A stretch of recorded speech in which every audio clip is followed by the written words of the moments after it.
Vous les avez sans doute aperçus, les nouvelles embarcations personnelles à moteur électrique font fureur. Que ce soit vélo électrique, trottinette électrique et même planche à roulettes électriques, ils ont pris d'assaut les pistes cyclables et les rues partout dans la région. C'est très, très populaire, les vélos électriques, et de plus en plus, les gens aiment ça.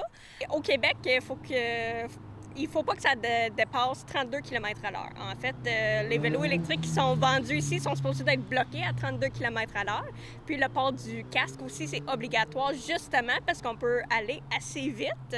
Effectivement, l'enjeu de sécurité demeure. Ces engins peuvent atteindre des vitesses dépassant les 30 km/h, ce qui peut devenir un risque pour les utilisateurs et les civils, selon le sergent Jean-Raphaël Drolet. C'est vrai que c'est des équipements qui sont de plus en plus utilisés par les gens qui se déplacent, là, soit dans les milieux urbains ou même dans les milieux touristiques. Donc, il y a des règles de sécurité qui entourent l'utilisation de ces équipements-là. Actuellement, il y a des règles à respecter. Si on contrevient à ces règles, on s'expose à des amendes qui peuvent aller jusqu'à 200 $.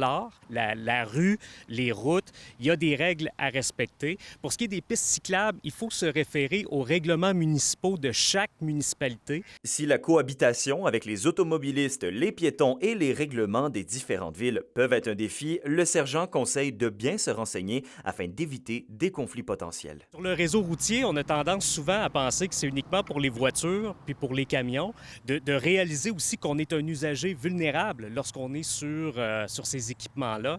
Faire attention aux piétons. Les piétons ont priorité lorsqu'on circule. C'est tout le monde de prendre en considération la cohabitation sur le réseau routier pour éviter les collisions. Et pour ceux qui n'ont jamais essayé, ils en prêtent gratuitement ici même aux abords du lac Ossisco à Rouyn-Noranda. Et justement, Récréo Ossisco fêteront cette année leurs 15 ans d'existence et prolongeront spécialement leur saison jusqu'à l'Action de grâce afin de répondre à la forte demande des usagers. Alexandre Cabana, RNC Nouvelles, à Rouyn-Noranda.